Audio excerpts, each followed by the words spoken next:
सोहळा आनंदाचा गजर विठुरायाचा अखंड हरिनाम सप्ताह मौजे आनंदगाव तालुका माजलगाव जिल्हा बीड प्रक्षेपण आपल्या आवडत्या गजर कीर्तनाचा या यूट्यूब चॅनलवर च्या वतीनं हे निमंत्रण माझ्यापर्यंत पोहोचलेलं आहे. सुंदर माईक सिस्टमचे श्रीराम साऊंड सर्व्हिस हिवरगावन दत्ताभाऊ ढवळे यांची सुंदर सिस्टम आहे. सर्वांच्या चरणी शब्दाराला मनापासून धन्यवाद. ते घालीन काठी नसलेली फिरावं बरोबर आहे का नाही. सगळ्याला मनापासून धन्यवाद.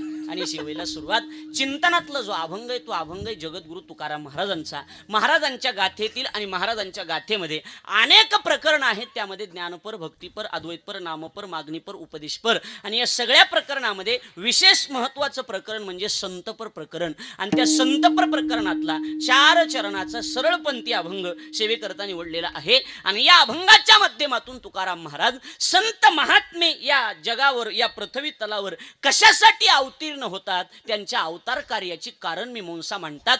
मुळातच संत जे पृथ्वी तलावर अवतीर्ण येतात ते कशासाठी येतात असं जर विचारलं तर सुरुवातीला सरळ सरळ सांगतो, संत महात्मे इथे येतात ते फक्त जगावर उपकार करण्यासाठी येतात. येथे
उपकारासाठी आले घर ज्या वैकुंठी.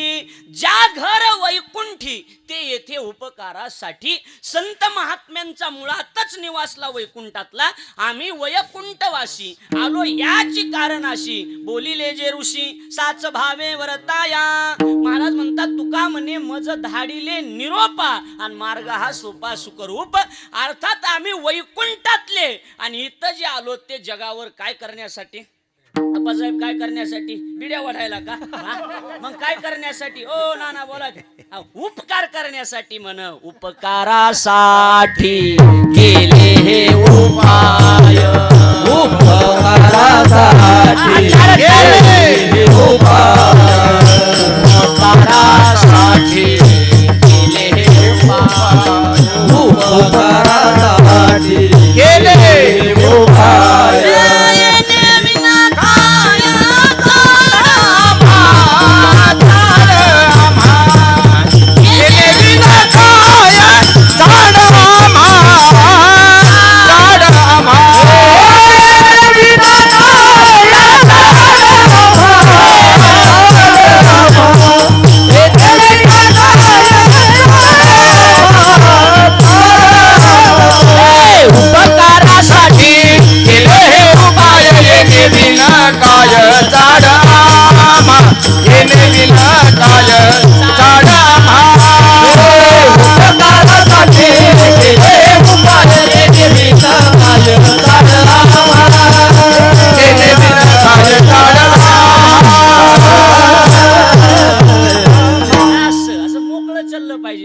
संगीत भजन होय बरोबर आहे का नाही महाराज.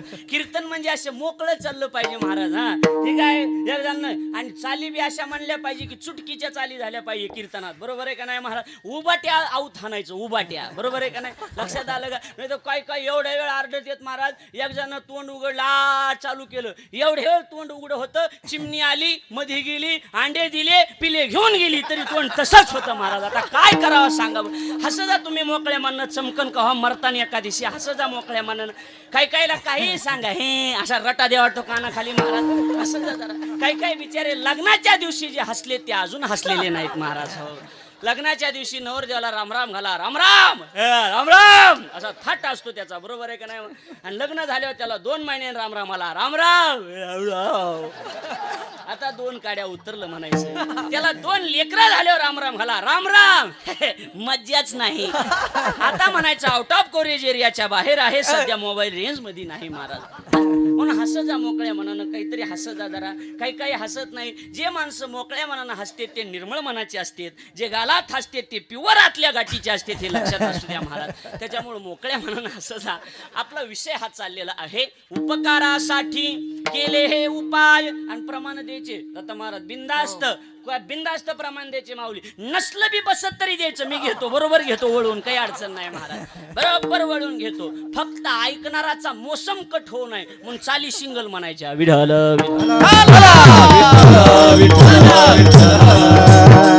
विनोदाचा भाग सोडा. आपला विषय काय चाललाय? संत महात्मे पृथ्वी तलावर कशासाठी येतात, बरोबर आहे का ना? तुका म्हणे आता उरलो उपकारा पुरता, उरलो उपकारा पुरता, उरलो उपकारा पुरता. तुका म्हणे आता उरलो उपकारा पुरता, उरलो उपकारा पुरता, उरलो उपकारा पुरता. तुका म्हणे आता उरलो उपकारा पुरता, उरलो उपकारा पुरता, उरलो उपकारा पुरता.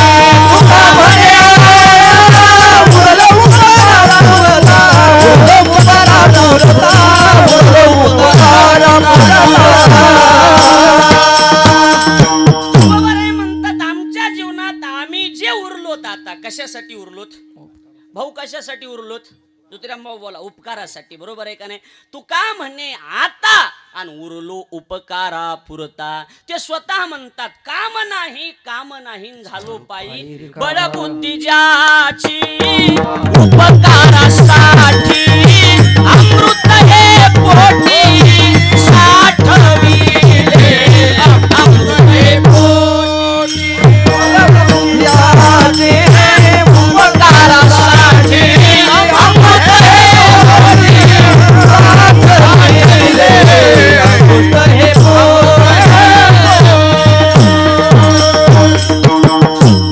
बळबुद्धी ज्याची उपकारासाठी, ज्याची बुद्धी ज्याचं शरीर उपकारासाठीच आहे, अमृत हे पोटी साठविले. महाराज म्हणतात की संत या ठिकाणी येतात ते फक्त जगाच्या कल्याण आणि संताच्या विभूती. स्वतःच्या संसाराच्या नावानं शून्य घातला, काय संसाराच्या नावे घालून शून्य, आणि वाढत हा पुण्य धर्म केला. स्वतःच्या संसाराची संतांनी महाराज राख रांगोळी केली महाराज, बरोबर आहे का नाही महाराज? जाळोनी संसार बैसलो अंगणी. अहो ज्ञानोबराय म्हणतात देखे प्राप्तार्थ जरी जहाले, निष्कामता पावले, पंतयाही कर्तव्याशी उरले लोका लागी. लक्षात आलं का बघा? महाराज म्हणतात, ज्ञानोबराय म्हणतात की संत महात्मे फक्त तयाही कर्तव्याशी उरले लोका लागी, लोकांसाठी त्यांचं जीवन आहे. आणि एक लक्षात घ्या, जे लोकांसाठी जगतात त्यांना अधिकारी म्हणतात. काय म्हणतात? आजी काय म्हणतात? अधिकारी. लोकांसाठी जगतात त्यांना अधिकारी म्हणतात, आणि स्वतःसाठी जगतात त्यांना भ्रष्टाचारी म्हणतात. लक्षात आलं का बोलणं बघा? मग संत महात्मे स्वतःसाठी जगलेच नाहीत महाराज. जगले का सांगा बरं? स्वतःसाठी काही नाही महाराज. तुम्हाला एक वाक्य जाता जाता सांगतो सुभाष महाराज, की या जगामध्ये डॉक्टर होणं सोपं आहे, इंजिनियर होणं सोपं आहे, पण एक वाक्य लक्षात ठेवा, तुम्हाला महाराज होणं फार कठीण आहे, साधू होणं फार कठीण आहे. एखाद्या वेळेला कीर्तनकार होणं सोपं आहे, पण साधू होणं फार कठीण आहे. की साधू झाल्याच्या नंतर बायको मेली तरी म्हणावं लागतंय बरे झाले देवा, एवढं साधू होणं अवघड आहे. लक्षात आलं का भैया? लक्षात आलं का? बायको मेली तरी बरं झालं म्हणावं लागतंय. अहो गावातल्या लोकांनी गाढवावरून दिंड काढली तरी बरं झालं म्हणावं लागतंय. माय मेली तरी बरं झालं म्हणावं लागतंय. बाप मेला तरी चांगलं झालं म्हणावं लागतंय. साधू होणं फार कठीण आहे. एखाद्या वेळेला महाराज व्हा, एखाद्या वेळेला डॉक्टर व्हा, एखाद्या वेळेला वकील व्हा. 12वी पास झालेला मुलगा एके दिवशी माझ्याकडे आला आणि म्हटला, महाराज असं एखादं क्षेत्र सांगा की ज्या क्षेत्रामध्ये स्पर्धा नाही. माझ्याकडे थोडंसं लक्ष द्या. असं एखादं क्षेत्र सांगा की ज्या क्षेत्रामध्ये स्पर्धा नाही. मी त्याला सांगितलं, दादा आज डॉक्टर होण्यामध्ये स्पर्धा आहे, आज इंजिनियर होण्यामध्ये स्पर्धा आहे, आज वकील होण्यामध्ये सुद्धा बोला स्पर्धा आहे, आज शिक्षक होण्यामध्ये सुद्धा स्पर्धा आहे. जरा सोपं बोलू का भरत महाराज? आज महाराज होण्यामध्ये सुद्धा स्पर्धा आहे. आलं का लक्षात? महाराज होण्यामध्ये सुद्धा स्पर्धा आहे. म्हटलं मग आम्ही काय बनू की ज्या क्षेत्रात स्पर्धा नाही. माझ्या डोळ्यातून पाणी आलं आणि त्याला सांगितलं, दादा तुला बनायचं तू माणूस बन. आज माणूस बनण्यामध्ये स्पर्धा राहिली नाही. लक्षात आलं का बोलणं? आज माणुसकी नावाचा प्रकार जगातून बाहेर पडलाय महाराज. कुणाजवळ राहिली माणुसकी सांगा? आपल्या कामाला जर माणूस येत असेल तर त्यालाच चांगलं बोलायचं, आणि आपल्या कामाला येत नसेल तर त्याला बोलायचं नाही. असा काळ निघालाय. बरोबर आहे का नाही महाराज? भरत महाराज जोपर्यंत चांगलं वाजवते तोपर्यंत वावा म्हणायचं. 2च दिवस झालं बोट फुटलं, विचारायला तयार नाही कोण. लक्षात आलं का? विनोद आहे का हा? सांगा बरं.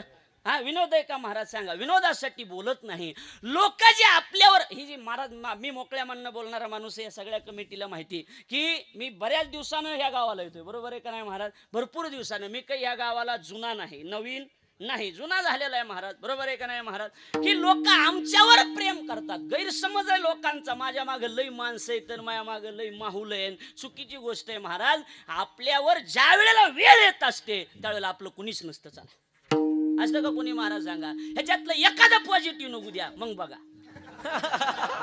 बघा मग. चला. हा तुम्हाला आपले माणसं कोणते ओळखायचं जर असेल तर उघड गावात फिरा, माझा रिपोर्ट पॉझिटिव्ह आलाय म्हणून फिरा. मग कळण तुम्हाला कोण तुमच्यावर किती प्रेम करते ती महाराज. आणि तुम्हाला नात लागायच्या अडचणी जर कळून घ्यायच्या असतील तर त्याला उघड 2-4 हजार मागा.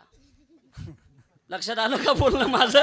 एखाद्याला पैसे मागून घ्या, मागा, मला तो एकूण पैसे पाहिजे. ते लगेच म्हणतंय माझ्या मागे लई अडचणी, ट्रॅक्टर घेतला. लक्षात आलं का? हा विनोदाचा भाग नाही. आमच्या गावात एक जण महाराज पॉझिटिव्ह निघालं. ते डॉक्टरकडे गेलं तपासायला. डॉक्टर साहेब माझा रिपोर्ट बघा बरं, जरा सर्दी खोकला झालाय, मला चेक करा बरं जरा. ते गेलं डॉक्टरकडे. आणि डॉक्टरकडे गेल्याच्या नंतर महाराज डॉक्टरनं सांगितलं 5,000 रुपये लागते चेक करायला. नगोवा म्हणला लय महाग आहे म्हणला. डॉक्टरच्या अंगावर शिकलं माघारी आलं. मी त्याला विचारलं काय रे तुझा रिपोर्ट आला? ते म्हणला मी चेक केलं नाही पण 2 तासानं रिपोर्ट येणार आहे. मी म्हणलं कस काय? डॉक्टरच्या अंगावर शिकलोय म्हणला. आता डॉक्टरच चेक करीन. ते पॉझिटिव्ह तर मी पॉझिटिव्ह, ते निगेटिव्ह तर मी निगेटिव्ह. हे असला काळ आहे महाराज. पहिले माणसं शिकले की लोक म्हणायचे सत शिकलं, आता शिकले की म्हणते ओटीतला ओट तिकडे बस. यासला काळ आहे महाराज. कोणी कोणाचं नाही. लक्षात आलं का बोलणं माझं? आपला मुद्दा एवढा आहे, आपला विषय एवढा आहे. दुसऱ्यासाठी जगतात म्हणून संत अधिकारी आहेत. कोण आहे संत? अधिकारी आहेत. अधिकारी. आणि कशाच्या अधिकारीत असं जर विचारलं तर ज्ञानोबा त्याला पुरावा देतात. कैवल्याचा अधिकारी, मोक्षाची सोडी बांधी करी, जळाची परी गाव तुगे. ज्ञानोबा म्हणतात संत महात्मे हे मोक्षाचे अधिकारी. कुणाला जर एखाद्याला मोक्ष द्यायचा असला तर संतांच्या सहीशिवाय देव कुणालाच मोक्ष देत नाही महाराज. त्याच्यावर काय लागती? संतांची. ओ बोला काय लागती? सही लागती. आणि संतांनी एकदा बोट केलं ह्या चोपदाराला मोक्ष देऊन टाका. चोपदाराच्या फाईली बघायच्याच नाहीत माग काय काय कुटाने केली ती. बरोबर आहे का? संतांनी बोट केलंय ना महाराज. पाळी पंढरीनाथ लळाचा, पाळी पंढरीनाथ लळाचा, पाळी पंढरीनाथ लळाचा. धरती ग हाती संत पावन, धरती ग हाती संत पावन, धरती ग हाती संत पावन, धरती ग हाती संत पावन. पाळी पंढरीनाथ लळाचा, पाळी पंढरीनाथ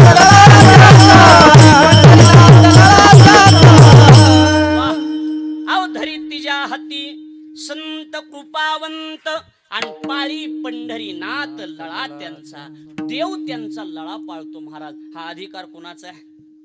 संतांचा आहे. अहो त्यांची नजर फिरू द्या. ज्ञानोबा म्हणतात हा दिठिवा जयावरी झळके.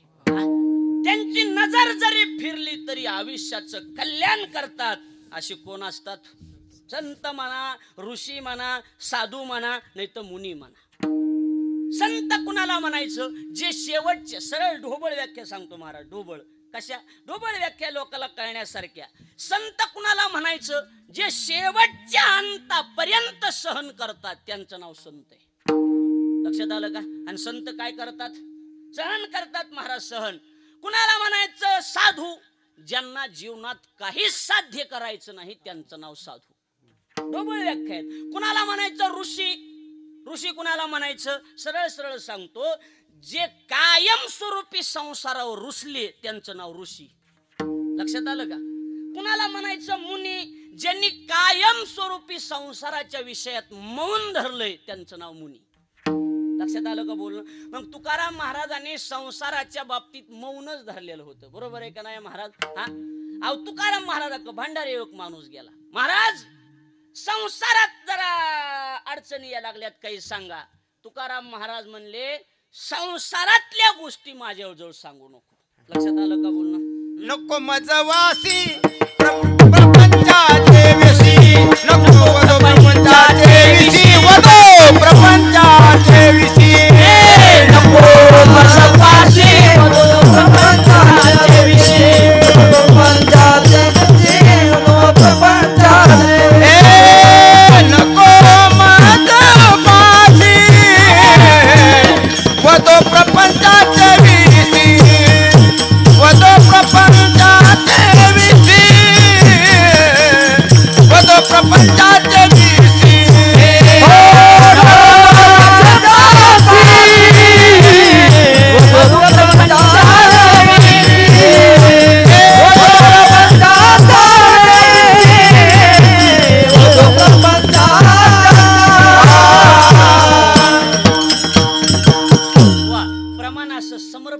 फिट बसलं पाहिजे. बरोबर आहे का नाही महाराज? नको मज पाशी वधू प्रपंचाचे विषयी. महाराज म्हणतात, माझ्याजवळ प्रपंचातल्या गप्पाच मारू नको. कशाला प्रपंच? अहो प्रपंचातल्या गप्पा का आपल्याला माहित नाहीत का? सांगा बरं महाराज. आपल्या बायकाच्या खोडी आपल्याला माहित नाहीत का? काय खोडीच्या आहेत आपल्या बायका आपल्याला माहित नाहीत का? सांगा बरं महाराज. आपल्याला माहिती, मला माहिती माझी बायको काय खोडीची ती. बरोबर आहे का नाही महाराज? हो, तुम्हाला वाटतं महाराजाची बायको, मला माहिती काय ताप आहे ती. बरोबर आहे का नाही? मला काय माहिती त्यो ताप. बरोबर आहे का नाही? आणि बायकोचा ताप कुणाला सांगता येत नाही. हो, इथले 75% लोक बायकाने आंबट केलेले आहेत महाराज. आंबट केले, किती बी लांबक्या मिशा ठेवा, काही उपयोग होत नाही महाराज. चला, बाई बिहतच नाही महाराज. म्हणून हे अलीकडच्या तरुण पिढीनं मिशा ठुईच बंद करून टाकले. बायकोच बिहत नाही म्हणले, मिशा काय चिहात बुडवायच्यात होय. आणि इथं 75% लोकांच्या मिशा फक्त चिहात बुडवायच्या कामाच्या आहेत, काही कामाच्या नाहीत महाराज. बाई बिहतच नाही महाराज. आणि संसार करावा बाईच्या जातीनं, आपल्याला संसाराचं जजमेंट नसते महाराज. आपला मोकळा मंगळवार असते. कसला कसला ओ कसला मोकळा मंगळवार असते. आपल्याकडे कुणी येऊ द्या, गाडी आहे का? गाडी हो, जा घेऊन. बैल हो, बैल बी मोकळ्याचे जा, गडी बी मोकळ्याचं जा घेऊन. पण बाईचं डोकं डोकंच असतं. आपल्या घराकडे जरी माणूस वळला तरी बाई म्हणती, त्या बघा तुम्हाला गाडी मागत आहे बघा. कसे हसायला बघा त्या मधल्या दोघी तिघी. हा, म्हणजे इकडे बघा, विश्वास ठेवा माझ्यावर जरा. हा, ते बघा म्हणलं की लगेच काय पद्धत आहे. काय बाया सुद्धा बघायला लागल्यात. काय बोलायलीस गंगू, असं कसं ग? काय महाराज, काळ असला निघालाय, जमाना वाईट निघालाय. लक्षात घ्या. आम्ही परवा दिवशी सक्रातीला साडी आणाय गेलो. तसं होता, मी काही संन्याशी थोडाच आहे, साडी तर आणावं लागेल ना बायकोला. बरोबर आहे का नाही महाराज? हो, नाही तर तुकाराम महाराज म्हणले, बायको आपण करायची, साड्या काय गावानं घ्यायच्या होय. हा, बरोबर आहे का नाही महाराज? आपल्याला तर साडी घ्यावं लागेल ना. लक्षात आलं का बोलणं? बायकोला, आपल्या बायकोच्या अंगावर फटकी साडी, इज्जत कुणाची जाईल? गावाची काय? तुका मने नग्न तुका मने नग्न बाज करीते लाज स्वामी, करीते लाज स्वामी.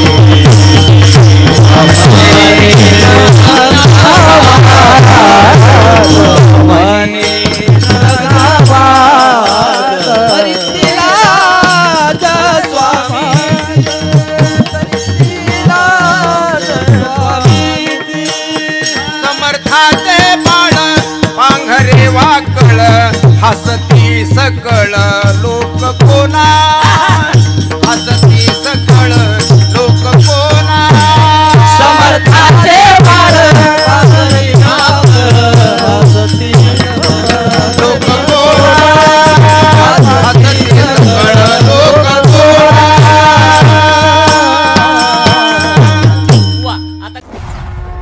सोहळा आनंदाचा गजर विठुरायाचा अखंड हरिनाम सप्ताह मौजे आनंदगाव तालुका माजलगाव जिल्हा बीड. प्रक्षेपण आपल्या आवडत्या गजर कीर्तनाचा या यूट्यूब चॅनलवर.